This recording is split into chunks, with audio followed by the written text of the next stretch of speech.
Dun dun dun! And we are live at CAV HQ. This is your host, CAVBoss, with faithful companion, James. Hello, James. Hello, hello, hello. Welcome to our little world of CAV. We are going to talk about all things CAV tonight. Hopefully. Some CAV, lots of CAV, mini CAVs. It's all CAV stuff.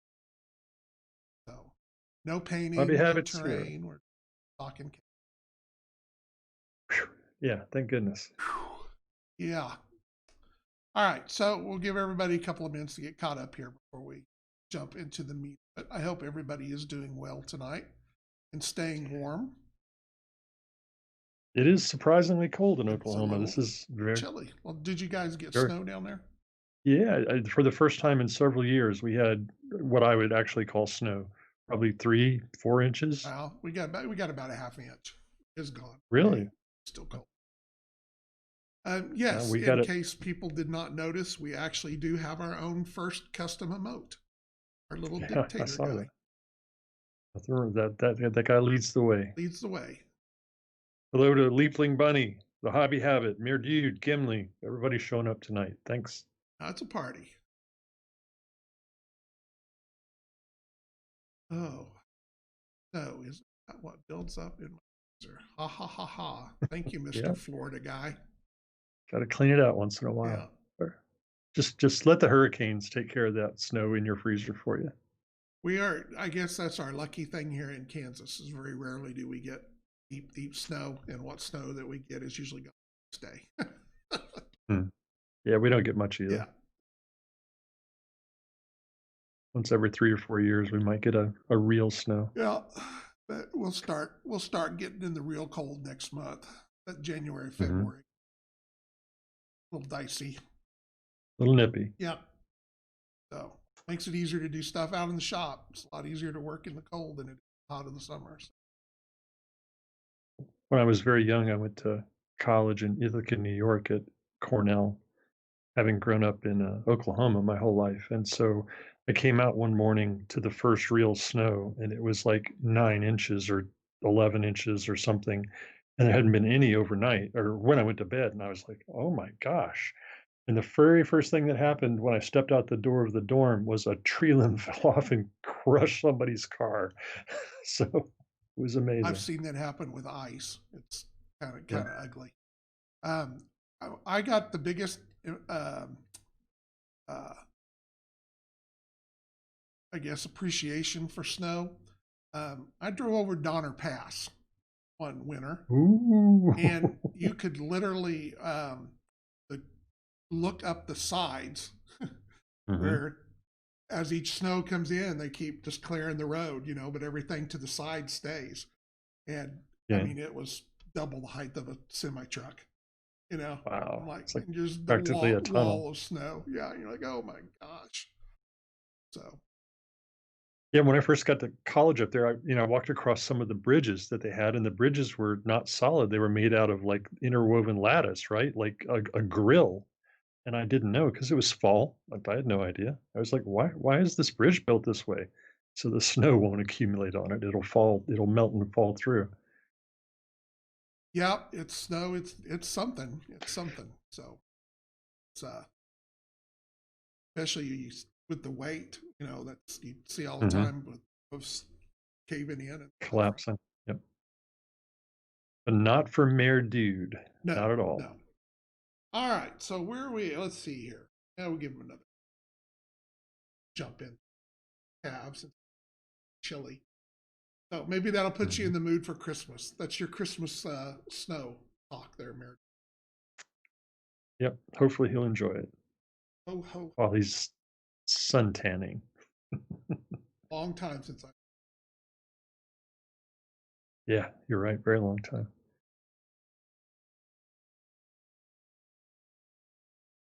Anyway. Okay. Is this a Red Hot Chili Peppers reference anyway now? Anyway. Give it away. Give it away. Give it away now. Yeah, just trying to. It's been a long day. Lots of stuff going on in the shop. Lots of orders and packaging, moving stuff around, getting ready for all the new stuff that's coming our way, and all the goodies. I think I've been a good boy. Santa should be bringing lots and lots of presents. And then tomorrow is going to be Foo Bar, because tomorrow is officially my 17th. Oh, So okay. I know that I have lunch and things with some people. That'll take up a big chunk of the day. Yeah. Because this is one of those things, you know, you go somewhere, by the time you get ready and go and get there and eat and come back and get back into the, you know, day's gone. Lunch hours, lunch half day. So, yeah, seriously. All right. So, thank you. Like I said, officially tomorrow is the official day, but I got to jump on it today. I decided to throw a birthday bundle up on the page today. So hopefully, seduce is a good word.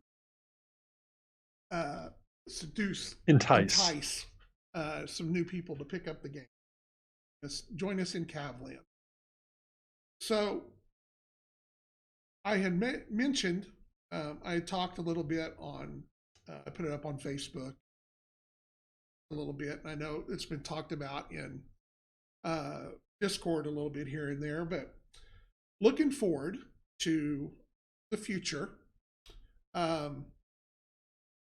When we do the final print on the rules of engagement, the campaign book, it's going to include a reprint of the base part of the rule book, the rules, not the construction, not the background, all that stuff, just that 30, 35 pages worth of. So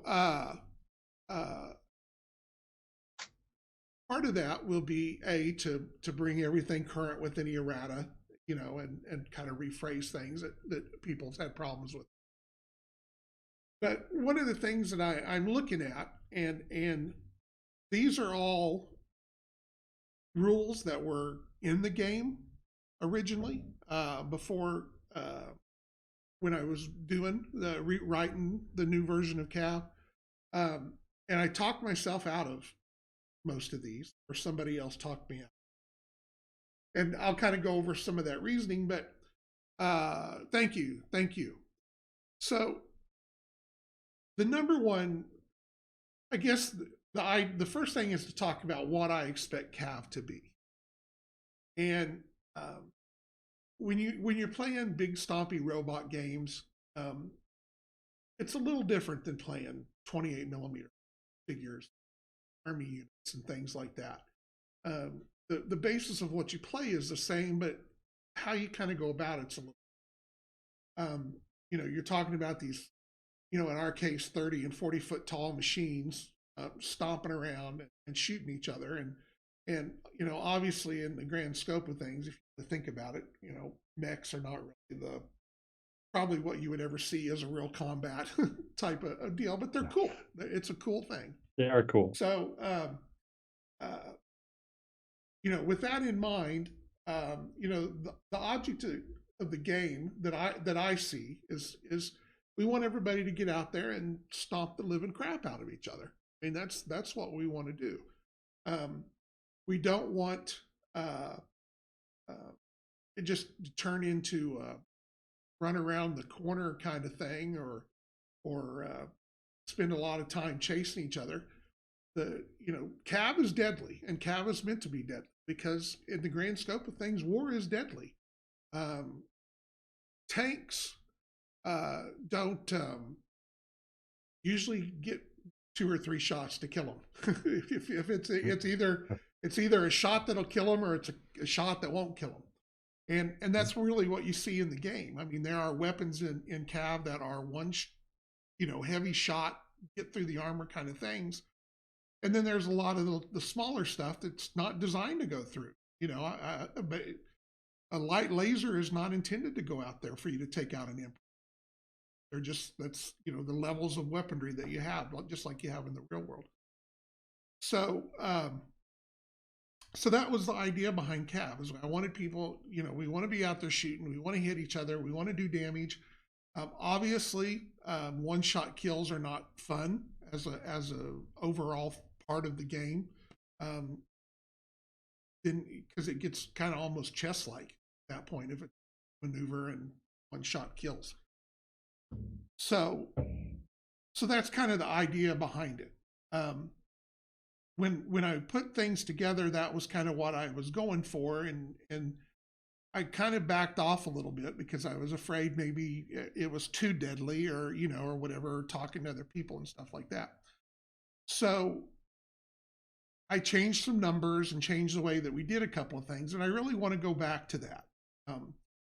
What my first instinct was, and the first part of that is the target point. Obviously, you have 4 range bands, which are your base numbers to hit. They are representative from the original CAV in the standpoint of you rolled and I rolled against you. So we both rolled our, back then it was D10s, but we both rolled D10s, and I added my attack and you added your defense and any modifiers that went in between for cover or whatever. And then the high roll wins. And if I'm the attacker, how much I surpass your roll is how much damage that I do. So that is the essence still of CAV. In an effort to speed things up, though, we got rid of that alternate roll. The target point is that roll. It is an average roll for that particular range. So you're still rolling against something. It's just you're not waiting for somebody else to roll. The original numbers for those 4 range bands were 4, 6, 8, and 10. So the object is make it easier for you to hit up close, harder to hit further away, because I wanted you to not sit back at 50 inches and shoot at each other. Just that got boring very quick. For whatever reason, I know the reason, but I talked myself out of using those numbers because, and some people may find this, because that other big stompy game uses 4, 6, and 8 as their base numbers to hit. And I was like, and this kind of goes back to my philosophy about not reinventing the wheel. If a wheel's round, it rolls. If it works, you don't need to redo it. Okay. Nope. So those were the best numbers, and that's the reason they use them and for their system, and they needed to be ours. But because I didn't want it, you just took those numbers from that deal or whatever. I didn't want that, so I changed them. so I made they're what 5 or what are they 6, 7, 8, and 9. So, and I'm not, the problem that I've got with that is they're too close together. So there's not as much benefit for you to move from one range band to another. Okay. So by going from long to medium, you're only gaining a 1. That may not be a big enough motivation to make you move up that next range band. Well, with them being divided by 2 in a 2d6 system, a +2 is a big deal. That extra deal it's a big change to the numbers. So I really want to go back to that. Those numbers. I like I said, I want to have you be able to shoot at far range, but that's not where we want you to be. Let's see. What does Smitty say? CAVBoss, have you considered the ability to remove your enemy's calves by simply eating their pieces when they're not looking? I feel like this strategy needs started. I don't know about eating. I found that a hammer is kind of cool. Oh, wait a minute. What happened? We used to actually play. Schmitty. You've never played a game that way? Don't use your good painted ones, but it's kind of funny when you kill somebody, take a hammer out. So anyway, so I will take a pause for a minute and let you talk now, since I have. All right. Did I take a breath? Any of that? No, no, literally. In fact, I think you used up the world's supply of commas like tonight, but that's okay. Yeah, Krugerrand apparently likes the taste of fine cast. So the first thing that seems obvious to me is shooting from distance, like extreme distance, becomes harder by 1 than it is currently. And of course, that 4 is the very first thing that caught my attention. All right, so you can already, if you craft a squad properly, or a force in general, you can already make the to hit numbers, the target point roll pretty low Yep. between salvo fire and APA and Wizzo and a targeting computer. You can, and that's with just direct fire. If you get into indirect fire, there are other advantages that you can bring in that can be significant. Right. So you can get a to hit number down to 2, Right. literally down to Right. 2. Not It's not even that hard, and so now it's gonna be even easier. Not questioning the number, my question to you is, are you going to revisit the to hit modifiers, the salvo fires, the Wizzos, the targeting computers, the fire control systems, things like that, if you if and or when you shift these numbers, are you gonna revamp the to hits, the pluses? No, because the game, the damage system will counter that. Okay. Um, you are gaining, instead of needing a base at 5 at short range band, you're going to need a base of 4. So you are Mhm, gaining, you're gaining an extra +1 there. Um, but what you're talking about requires that force to work the way that you're describing it. You want to take this particular model to do this. You want to be able to, and that's where I think is kind of a cool thing with CAV that kind of gets that. We've talked about it in the past about that kind of that card deck mentality. mhm, You're building a force, and unlike other big stompy games, you don't necessarily take this CAV over here just because I think it's cool, or I've got X number of points and I need to make him fit no matter what. So rather than, if I've got 520 points, and rather than take the 481 that really should probably be the one that I take that works better with my force, I take the 510 one, just so I can use all that, say I've got all my points there. So mhm, what you're talking about is, we want people to do that. We want you to sit down and think about that force. We want you to get that APA guy. We want that ECM guy. We want you, to get those numbers, and to do this, and have the, EST to build your numbers and everything like that. So, but the way that the damage chart is built, um, that number is going to roll more into that chart. You're still probably going to hit generally in the same places that you are, but that chart will let you move up a little bit. So you, it may be, instead of lots of 2s and 3s on the chart where you're still doing a point of damage, you're going to see more 3s and 4s, where you see more chances of missing a pilot check or something like that, or mhm, moving it into the 2-pointer range, or getting more 10 points, getting more critical rolls. People are always mm. saying, I'd like to see more crits. Well, guess what? This is gonna help. A So little bit, yeah. so I'm not worried about that. I mean, again, there's not a lot you can do with those numbers. We've talked, on a 2d6 system, um, 1s and 2s and 3s are, those are the high end of the numbers when you're changing a chart where you're rolling from 2s to 12s. So, Mhm. and you can't go any lower. How do you make a +1 better? So I, I'm not worried. The original system was designed around those numbers.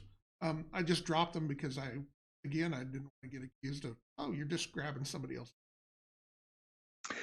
So I'm not familiar with the original CAV system. I've only ever played CAV SO. Were the armor numbers in the original system the same or similar to what they are now? No, because in the original CAV, all your armor, all your CAVs, and all your weapons had a plus. So if Okay. you had so and so kind of armor, and you still had hard and soft, but you might have a Mhm, +3, +4. So your +3 versus hard, +4 versus soft. Okay. mm. Weapons, they use the same thing. A weapon was a +1, +2, +3. So you would roll, and I would add my +3 for my weapon, and you added your +2 for your armor, and that I was see. that was how they offset each other.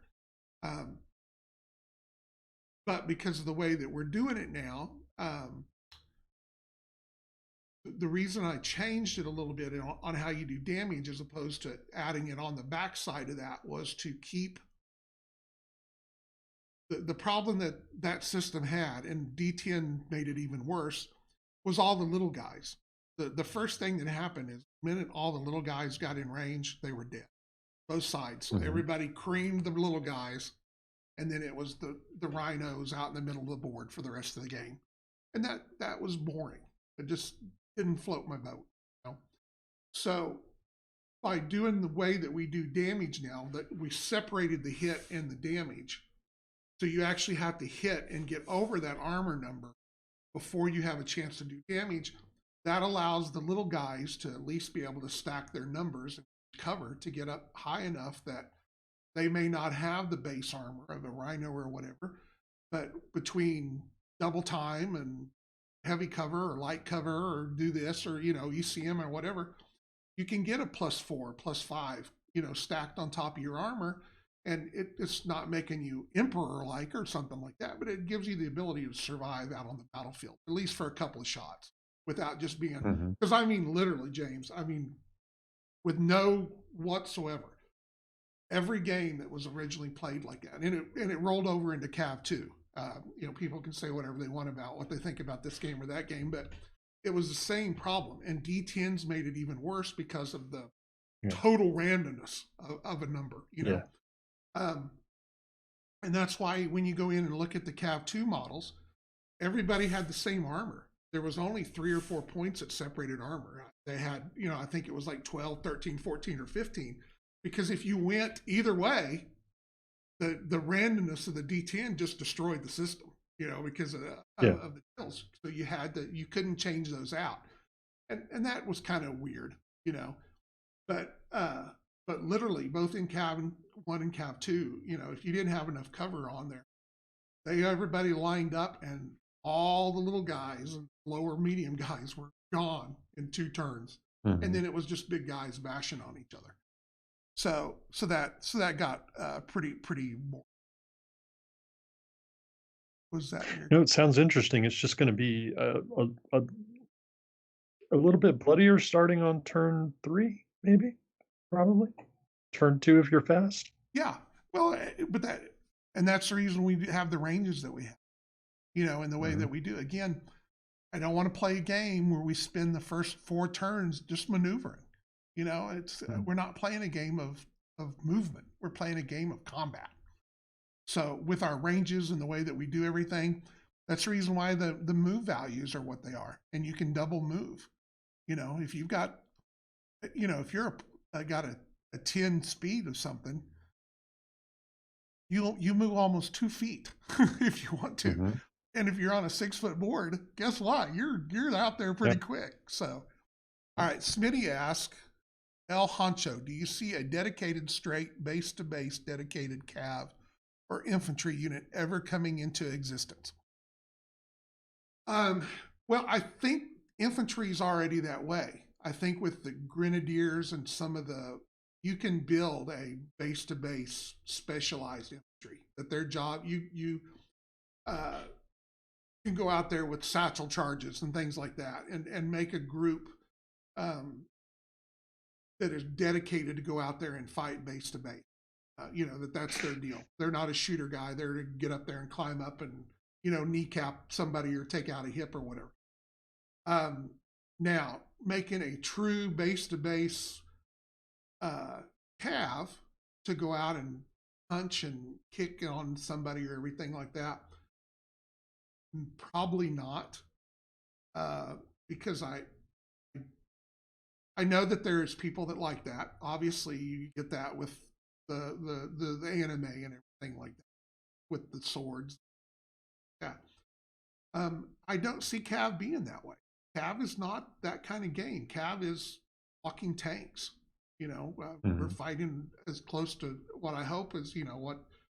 So now, with that being said, as we flesh out the game and more, there are gladiatorial combat. That's the first, you see it with the minute they figured out how to put a gyro and a set of wheels and a control and a blade on a deal, we had battle bots, So, in the future, somebody's going to say, that'd be cool as hell if we take 2 calves out there and put a hand on one and let them pound each other with railroad ties. So So what'll end up happening is we will come up with some rules for that. Okay. Yeah. And if you want to play that kind of game, those rules will be taken into account the rest of the system. So it's something if that's how you want to play and roll your game, then that ability will be. As far as me sitting down and designing a special CAV for the rock that's going to come out and pound somebody with a sword or something like that, that's probably not. Okay. I got two things I'd like to throw in here. First of all, I mean, it sounds to me like a part of the War Master tournament, right? That big thing that they hold Right. annually, where the teams, the Merc and the military forces send their best units in to compete against each other. It sounds to me like a pre-fight bout, like an opening card. Is that what they call it in boxing? Right. Where you would make those kind of sort of punchy only mechs.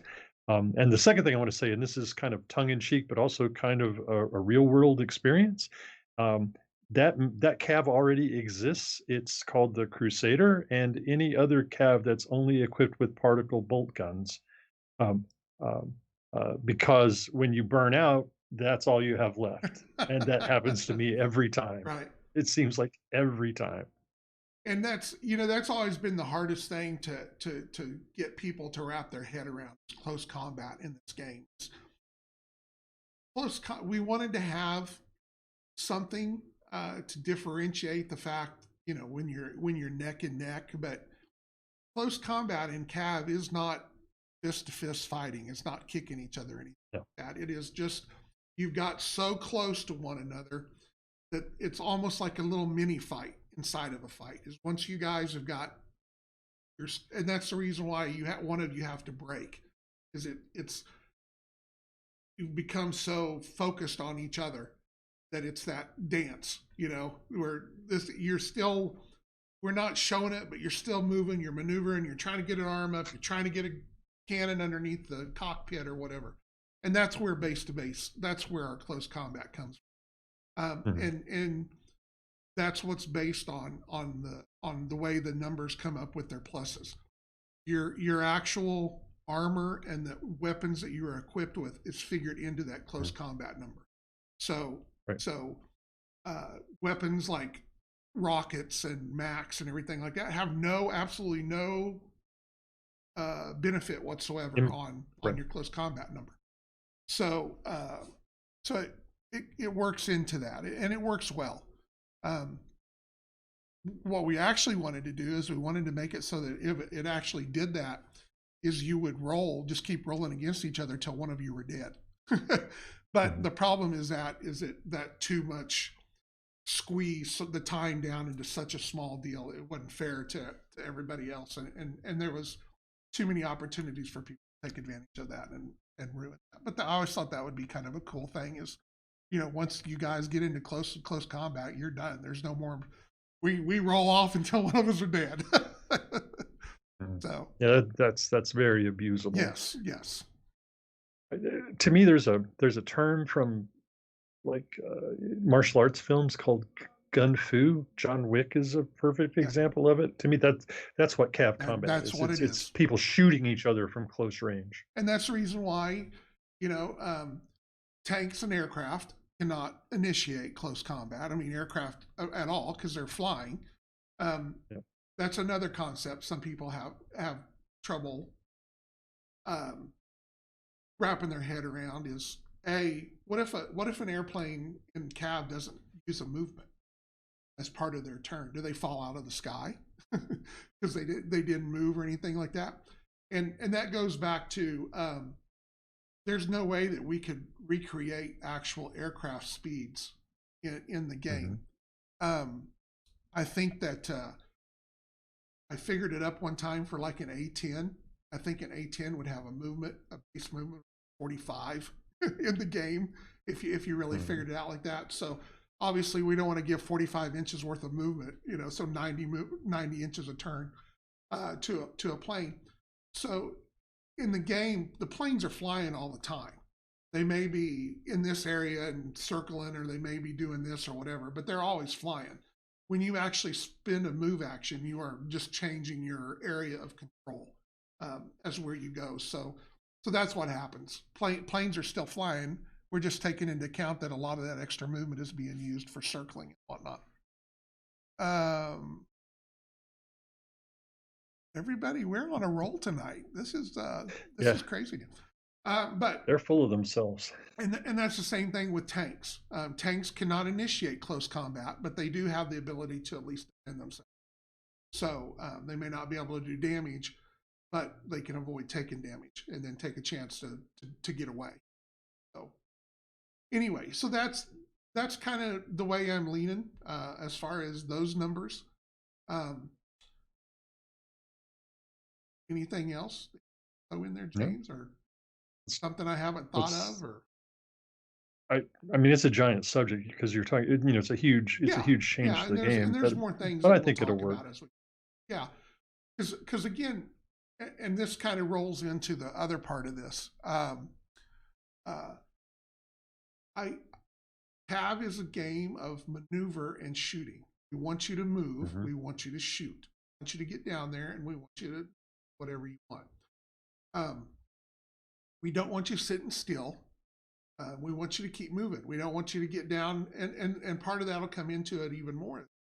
Even we don't want you to everybody to get that, because that was always a problem, and this is a problem for every game. Okay, this is not. I'm not trying to point them out again and say this is their fault, but I played a lot of that other game, so that's my my basis for that. But that game always came down to we all did this. Once we got here, nobody moved.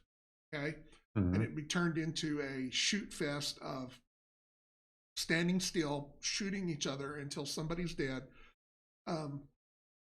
Anybody that had jump jets was constantly behind somebody, to punch through their backs. And so that was boring to me. But everybody did it because it benefited you, from shooting, because it gave you better numbers to hit. And it was, once you got that close, you couldn't move enough to get a modifier generally to help you out from not being hit easier anyway. So so that's where part of this comes from too, is we want to keep everybody moving. We want everything and going, and some of the other things, other concepts we'll go to. And that falls back to CAV is a game of direct fire. Okay. It is a game of I see you, you see me, and we shoot the big guns at each other and try to blast each other. So indirect fire is kind of a secondary combat system in the game. It's there because we have it in real deal, but we do not want games to turn into two squads hiding behind a mountain back and forth with each other. That gets kind of old. So some of those numbers, some of those changes that have been made to some of the strike point numbers I've already worked that in there to it to make it a little harder to do indirect fire. One of the changes, going back to your strike range numbers, is also indirect fire will go to a 7 as your base combat instead of a 6. Which again, that was the original number. We used to call it Lucky 7, but again, that makes it's still out there, and obviously the models that are designed for indirect fire are still going to be able to do a lot of damage and do what they need to do. But it's not. We want you to try to stay indirect as much as you can. I again, I can provide anecdotal evidence that something like a Tiamat, that where the player just happens to drop the strike point roll on you, will in one combat action alter the course of a game with one just one firing action. Those 4 rocket 20s hitting 3 or 4 of your models that happen to be bunched up because they're maneuvering through terrain, that's a game changer. And so anything we can get to, I want indirect fire to be useful, but man, it's I've seen it just completely, I mean, just game over, literally game over from the moment that guy nails. And his name is Ron Eddington. Now I'm talking to you, Ron. When you hit that strike point roll and you blast 4 of my guys with 4 rocket 20s. It's just like, okay, you want to play again? Yeah. Well, and I, I know that you're not necessarily a fan of that, but it takes two to tango there, Mm-hmm. and sometimes it is what it is because of the board, the way the board is Mm-hmm. set up or whatever. But that's why it's out there too. It's to make you think, to use a little bit of, try not to feed everybody. You got to figure something out. You got to figure out how to make it work. So, Mm-hmm. um, so anyway, so that's something that goes into that. Now, something too that might also help with that is I plan on getting rid of 10 plus rolls. Um, Okay. so you will go in and with the way the modifiers are right now, you're not going to automatically be able to get a strike point number 10, 11, 12 anymore. It'll be your target number. It'll just be a target point number of 10 that you have to get over. But Mm-hmm. there's no auto rolls anymore. If you need a plus 50 to hit, if you don't and roll right now, if you roll a 10 or 11 or 12, you still get a hit. You Well, just hit, yeah. right, you're not going to get that anymore. You're so So, so let's make sure that I understand that. Going forward, assuming that this rule goes into effect, when I when I want to target indirect fire, I'm going to have to figure out all the modifiers for the strike point that I'm trying to hit, and then calculate what my to hit roll is going to be. Is that what you're saying? well, you're yeah. There'll be they'll people will get used to the deal of it, and you can still roll off the beginning. Again, if you roll really low, I mean, Hmm. after you play a little bit in the game, you get a feel of where that you may not know that exact number, but you're within a couple of numbers. Okay, Hmm. and that's the way I would approach it. If I go ahead and roll, and I roll a 3, and I Hmm. know You I need, missed. yeah, I Yeah. know I need to be in the 9 area or whatever. It's still able to do that. Okay. You just won't get the automatic anymore. Um, so that will have that effect on being able to do that a little bit. And as a whole, the 10 plus is going to be gone. So anything right now that needs 10 plus roll would be based upon a target point roll. So they just Okay. don't get an auto for rolling a 10, 11, 12. Let's It's a see. nice change. Yeah, it's that's one of those that got carried over from CAV 2. That they had the 10 plus roll in there. Hmm. Um, I my object was never to obliterate it or but cause anybody. I wanted everybody to still have some kind of feeling for the game. So I tried to bring Hmm. things over from CAV 2 that I thought would work in the system that I thought was good, like special abilities, things like. But that was one of their roles, was a 10 plus. So I carried that, applied it into the deal, and it's okay, but it's not what I want it to be. I don't want there. I want you to have, you know, again, it's more of going against indirect fire, so that again, it's something that um, I think it'll speed up the game a little bit because I think there's times that Hmm. people just roll because they're like, I know I need a 15, to hit, but I'll go ahead and do it because if I do a 10 or 11 or 12, I've done it regardless. Yep. Yeah. Hit. So Absolutely. that'll take that away.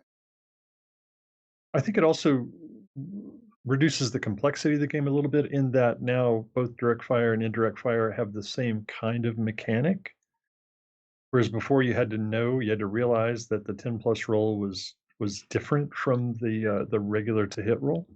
For a long time, I played the game thinking that indirect fire worked the way you're going to make it work now.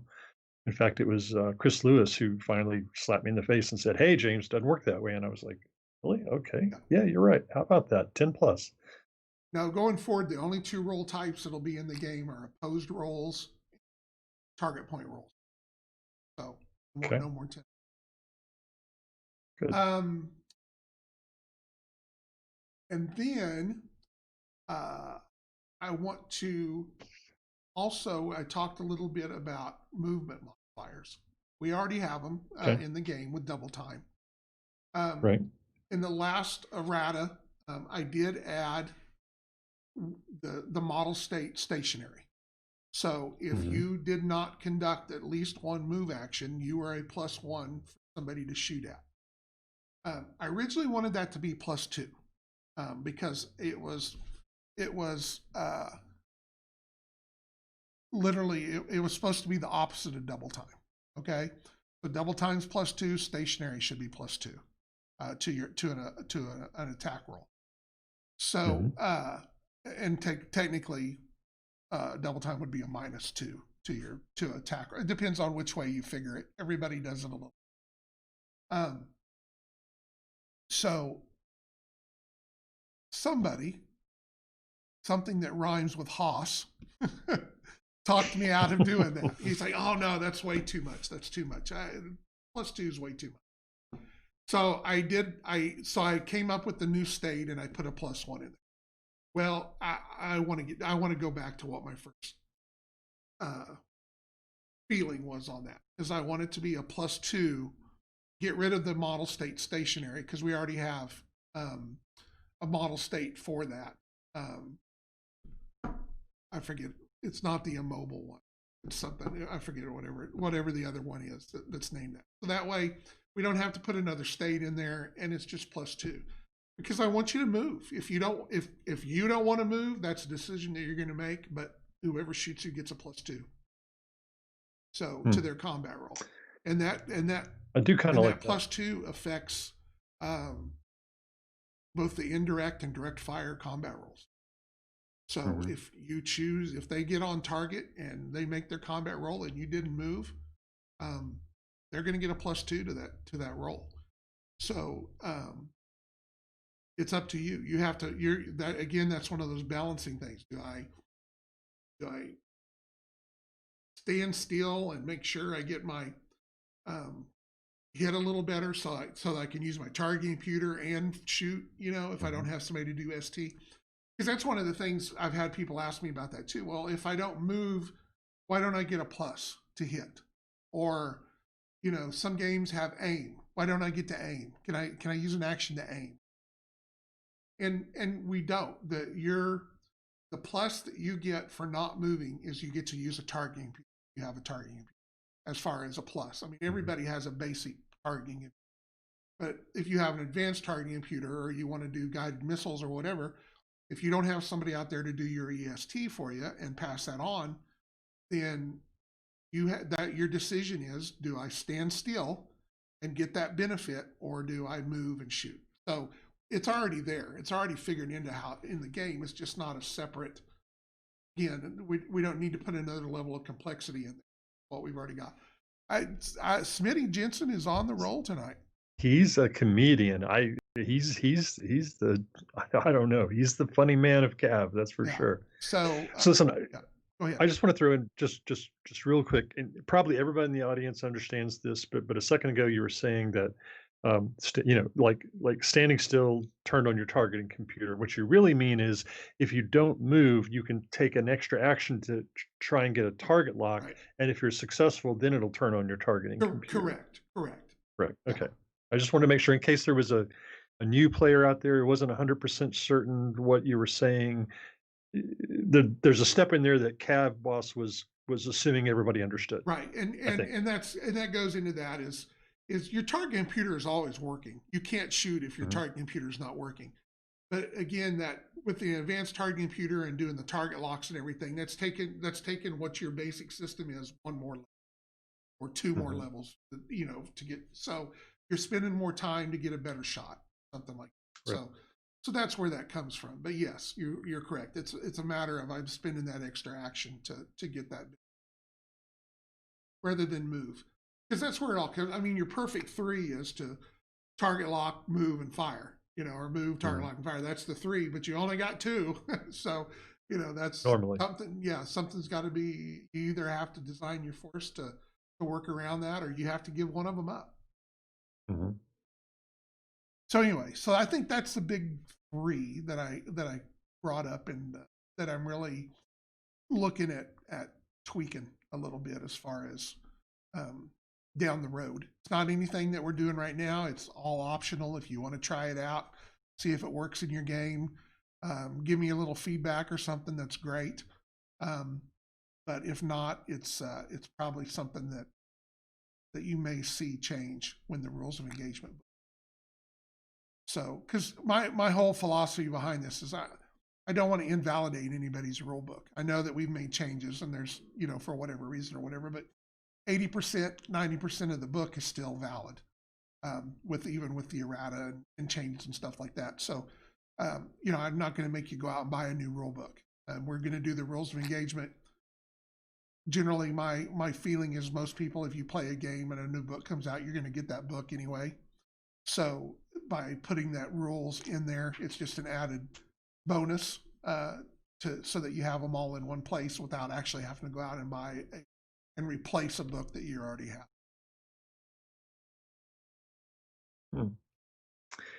The other thing that de-incentivizing people from target locking, standing still and target locking, because of the fact they're going to be easier to be hit next turn, is lowering the amount of pluses people are going to have overall. I mean, in the very broad sense of the game, we're going to see somewhat fewer target locks because people are not going to want to stand still and suffer the +2 to get hit, which kind of balances out the increased hit numbers ever so slightly. I'm not saying they're going to balance equally, but the 4+ to hit at short range is a move towards making the game a little bit easier to hit, and the fact that people are going to be less likely to take a target lock moves it back in the other direction slightly, and so there's slightly balancing effects there. There is a little bit there. I think what you will see more so though is I think you'll still see people not move. Okay. I think what will happen is people will plan it out again as far as if I'm making a move, maybe I need to move 3 or 4 of my guys in there to spread out the opportunities for that. So I might move 2 or 3 guys forward and then a couple of guys stand still because in my mind, I'm thinking that they're probably going to concentrate on the ones that are moving that are closer, and those guys that stood still get a little bit of a benefit to help in there. Again, I think it falls back to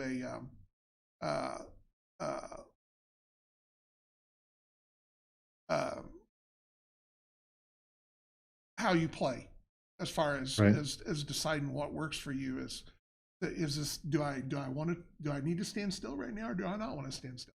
Right. Or do I want to make sure I design that force so that I have somebody with EST in it? Things like that. Yeah. That's the solution. Yes, and that goes back to a lot of people will find out very quickly. Even though the game is not nearly as deadly for little guys as it used to be, it's still pretty deadly. So I've talked about this ad for item over and over and over. But if you take your little Recon 4DT model out and run in the middle of the board, and there's nobody else to shoot, and there are 3 guys looking for somebody to clean house, you're in big trouble, dude. So you're in big trouble. Yeah, this is you have brought a knife to a gunfight. So you want to be careful with that. It's so hard for people to wrap their head around that because of the way that the other game plays. Oh, I can go out here and I'll move all this and do all this, and nobody will be able to hit me, and I'll do all. No, it doesn't work that way. You've got to spread targets out. You got to make that guy look at, do I do this, or this? If you only give him this, you're in big trouble. So, first of all, in competitive CAV, absolutely hunting down. If you only bring a single EST guy or 2 to a battle, the very first thing that's going to happen is your opponent's going to try his best or her best to kill that EST model so that they can take away your ability to have free target locks. Those things are high value targets. So caveat emptor. Well, you need them in because they only apply to the squad. So you have to have multiples out there for your squads anyway. But sometimes you need to look at maybe having a couple of them in a squad. You need to plan ahead. If you put all your eggs in one basket and the basket gets stolen, crushed, rolled over, or whatever, you're going to pay the price. So you need again. It's that spreading things out. If you've got 5 guys out there that can do the same thing, I'm not going to be as worried about trying to take out one of them because he's got 4 of them were left, right? But if you've only got 1 and I can get him second or third turn, I'm going to go It's a after big him. deal. Yeah, I'm going to try to clean his Absolutely. clock, whether he's providing EST or he's dropping phase array down, or something like that. So I think one of the things you have to consider when you make the statement bring more than one is typically EST comes into an attack squad through the fact you can bring a recon correct. model in. There are some there are some attack models that have EST, but they're pretty few and far between. And honestly, the only one I know of lost it the last time you updated the rules, which is cool. I'm not complaining. I'm just saying it's harder to do that than it sounds for a It can be. squad. It can be. And as we go along and new units come out and things will change a little bit. Okay. But that goes back to, we want everybody to have that role. Right. If you can put, if there's EST and everything, there's no reason to have recon, no reason to have fires. So, that's, again, in CAV, attack guys are attack guys, recon guys are recon guys, and fire support guys are fire support. That's what they do. They're not a jack of all trade. Absolutely. Before we move on, I want to take a quick call back to talking about people that whatever that status is in the future may grant a +2. While That's you're a doing tough that, I'm going to look at that name look. just so that I've got, so I'm not telling. So my thought process is those guys that decide to sit still and move, those guys are kind of valuable targets. I mean, unless I've already got somebody else on the ropes to the point where I might be able to take them out. I mean, the fact that I'm going to get that +2 shift in my MOS for free is a pretty valuable thing, and I'm going to prioritize that guy unless I have a reason not to. And let me just tell you, right? So the Templars have this cav called the Duelist, which has 6 light max. All right, so that guy can salvo fire, or the lady, the pilot, depending on who they are. They can salvo for +5. Now they got +7 because you decided to stand still. They, it's entirely possible. They like in the previous tournament formats, you could put an ace pilot in that thing, and so now that person's shooting at +9 and they're firing max. So if they critical hit, they're rolling 3 die 6 to hit. There's a good chance you might be able to actually legitimately critical hit that guy and get to roll in the critical hit chart. I mean, you're already shooting at least a +7, possibly a +9. And I can't recall if the Duelist has Wizzo or TC1, but I'm sure it has one of the others. So there's another potential plus. I don't know. He may have he may have a target PR. He doesn't have Wizzo because he has to give something up for that to have 6 of those guns. Yeah. So right. All I'm saying is that Duelist pilot can sit back, and if you decide to stand still, you're going to find out you're going to get shot. Right. You're going to get shot by a salvoed light Mac, and if that person rolls badly, no problem. But if they spike the roll and get a critical hit with that Mac, you're going to be rolling on the critical hit chart. At the last CavCon, I had an ace pilot in a Duelist before all this +2 to hit immobilized or non-moving units stuff happened. And during the course of those 3 games, I got to roll 5 critical hits, which I have never done before in my life. That pilot had some good rolls, and he was configured properly to be able to take advantage of them. Right. It's possible. Yeah, but that's what I want. I want there to CAV is a game of hit and kill. I mean, it's not a game of bounce shots off of each other. And I think that again, this makes you make tactical choices. I want a game to be decided on your choices and not on dice rolls. As far as, I mean, if obviously if somebody is rolling absolutely as horrible as can ever be or as perfect as anybody could do, that's just the dice gods intervening. Right. But on a normal average game, I want the game to be decided upon your choices and my choices, not the dice roll. So with all things being equal, you're going to hit, I'm going to hit, you're going to do damage, I'm going to do damage. But because I thought to do this, or I made this move, or whatever, that, because you can always look at most of your games. And I've always thought that's cool about a lot of games, is when you can look at a game and you can point to one pivotal moment of that game that decided that game. I think those are cool. Those are the things you talk about over beer later. Absolutely. See, if you really think about it, talking earlier, you and me before we got on live about Dungeons and Dragons, you know, very rarely when people sit down and talk about playing D&D or something like that, they don't talk about the whole thing overall. They talk about that one moment, that moment when you did this or this happened, all right, and this made all the difference in that scenario. And that's what's cool. I think that's what's cool, and that's what I want CAV to have. Yeah, that firewall made all the difference, and that's why we're all sitting here over beer rolling up new characters. Yes. If Scotty had said left instead of right, we would have been okay. Yep. You know, and that's what I really want CAV to be. I want that CAV. I want you to, when you're sitting around later and talking about the game and doing your after report or whatever, that one moment, and that's really going to work into our, you know, we've talked about our scenario idea about, so people will play scenarios and give us a battle report and we'll use that deal. That there'll be that spot in there. We want that paragraph or that few words where you can type in there, what was the pivotal moment of that game? What is the moment that you can think of?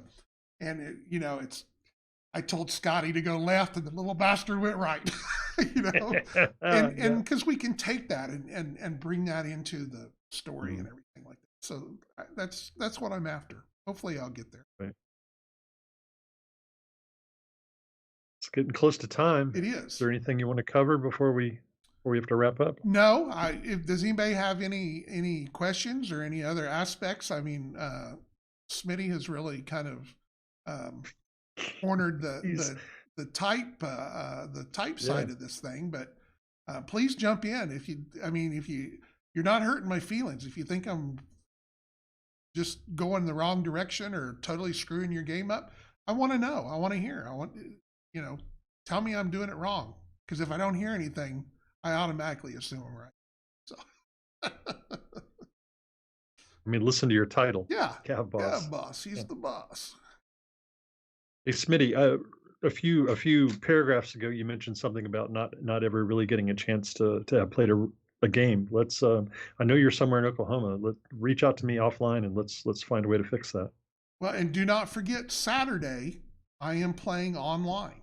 I'll be going from 11 to 2 and from 4 to 7 on Saturday. And it's just me. I've got a Terran squad and a rock squad. It's the special squads that we use for our bundles and things like that. That way you've got some attack guys, we got some fire support guys, we got some recon guys, and I'll just start on opposite ends of the board and move everybody and shoot and go down the special abilities and when this works and everything like that. So, you're going to take questions while you're doing all this? Yes. Yeah. I'll have the screen up and people can ask questions and I can stop and redo things and explain things. And it's just going to be kind of a, you know, whatever.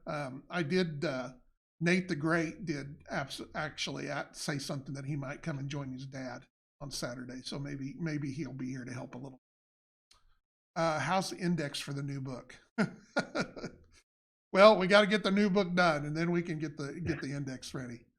So, but we're getting there. I noticed Herb made some new additions on it last night. So right now I'm trying to finish up the JOR, and so that I can switch over and help him finish up the campaign. So. And Banshees forever. Yes, you never have not too many. When do you think we might know something about a physical fall CAV convention? Just ballpark figure.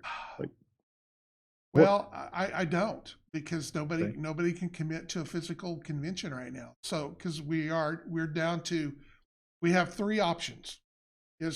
We have a physical CAV con in our location. We have our CAV con attached to another convention, or we do again like we've done in the past and be with Reaper Con. Okay, those are the only three alternatives we had, and nobody has scheduled a convention. Obviously you're Right. already seeing all the big ones cancel out. So everybody's scared to sign that contract. And you get to a point where if you haven't got a contract, you're not having a convention over the next 3 or 4 months.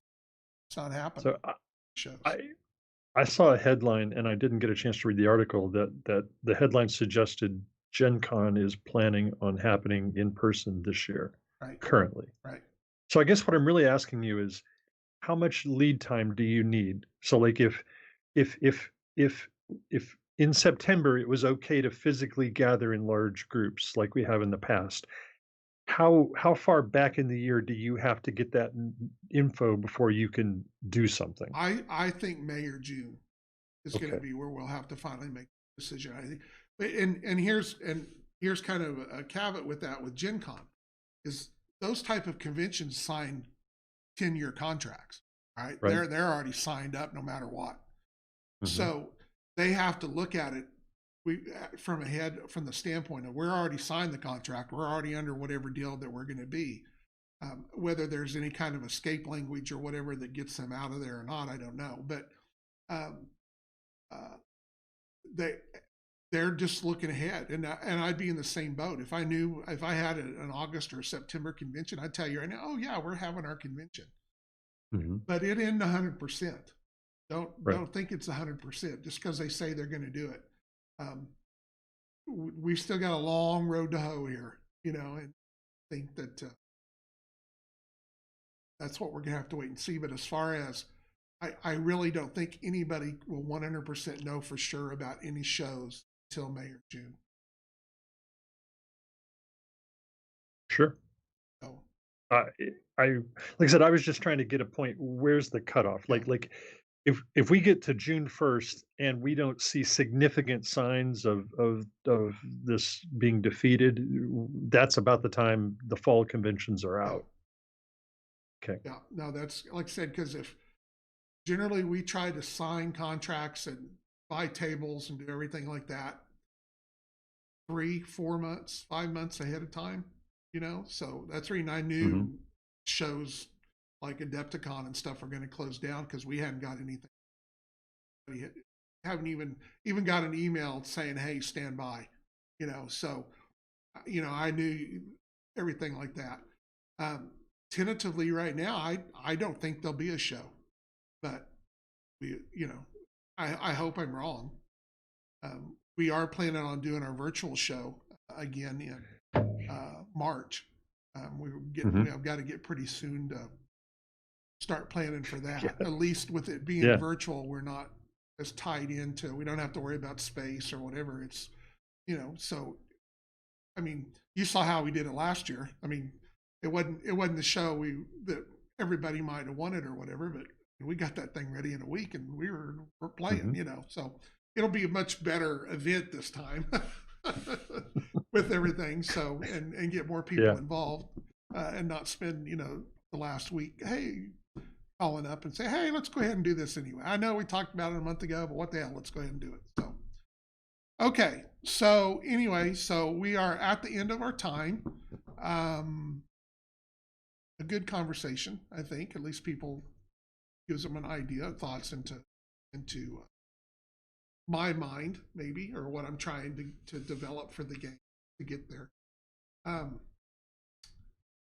Tomorrow night, besides being my birthday, uh, the first new episode of Big Stompy Podcast is back at 8 Yes. o'clock, Yes. hosted by James and Ross.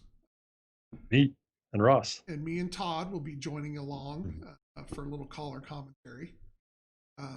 So that'll be fun. You won't get to listen to me nearly as much as you do tonight.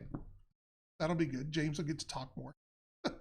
A little bit more. The big feature tomorrow, for those of you that are still sticking around listening, the big thing that you really want to show up for is Ross and Todd are going to sit down and analyze some Almirathal CAV units from a competitive perspective. So they're going to talk to you about why a unit is good, what its weaknesses are. You're going to have two top-notch players who really know what they're doing, sort of debating the merits of some Almirathal units, and we're probably, assuming that this works, we'll probably work our way through all the factions going forward. So you can hear these. I mean, Ross and Todd. I know many of you probably have not had the chance to play competitively. Those guys are on the Yeah. table. Trust me. When they say something works, it works. So come in and listen to those guys teach you how to play competitively. And take into account too that this is going to be this is just a once a month show.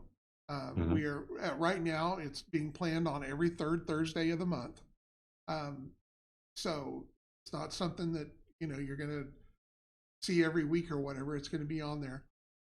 I do plan on being able to separate the audio out so that if you put it up on the podcast, people will be able to pull down the audio if they want to do it, like they've done with the podcast. Hmm. So we'll have that. So we've got that tomorrow night, and then Saturday, like I said, I will be here from 11 to 2 and from 4 to 7. Chris will be sculpting on Saturday as normal from 2 to 4. On the Ryoshi knee. That. So that's what's happening the rest of the week. Sounds good. Okay. Well, good night, everybody. Thank you. Thank you for following us, Doma Daddy. Again, if you haven't followed us, please follow us. The support is nice. You got a subscription you want to throw out there, throw us a subscription. It just opens up. Hmm. It lets us get some more emotes. I'd like to get some other calves and stuff too. So, other than that, I guess it's time to say goodnight. Good night, CAVBoss. Good night, James. I will talk to you all later. Hope that Take have care. a good week. Bye bye.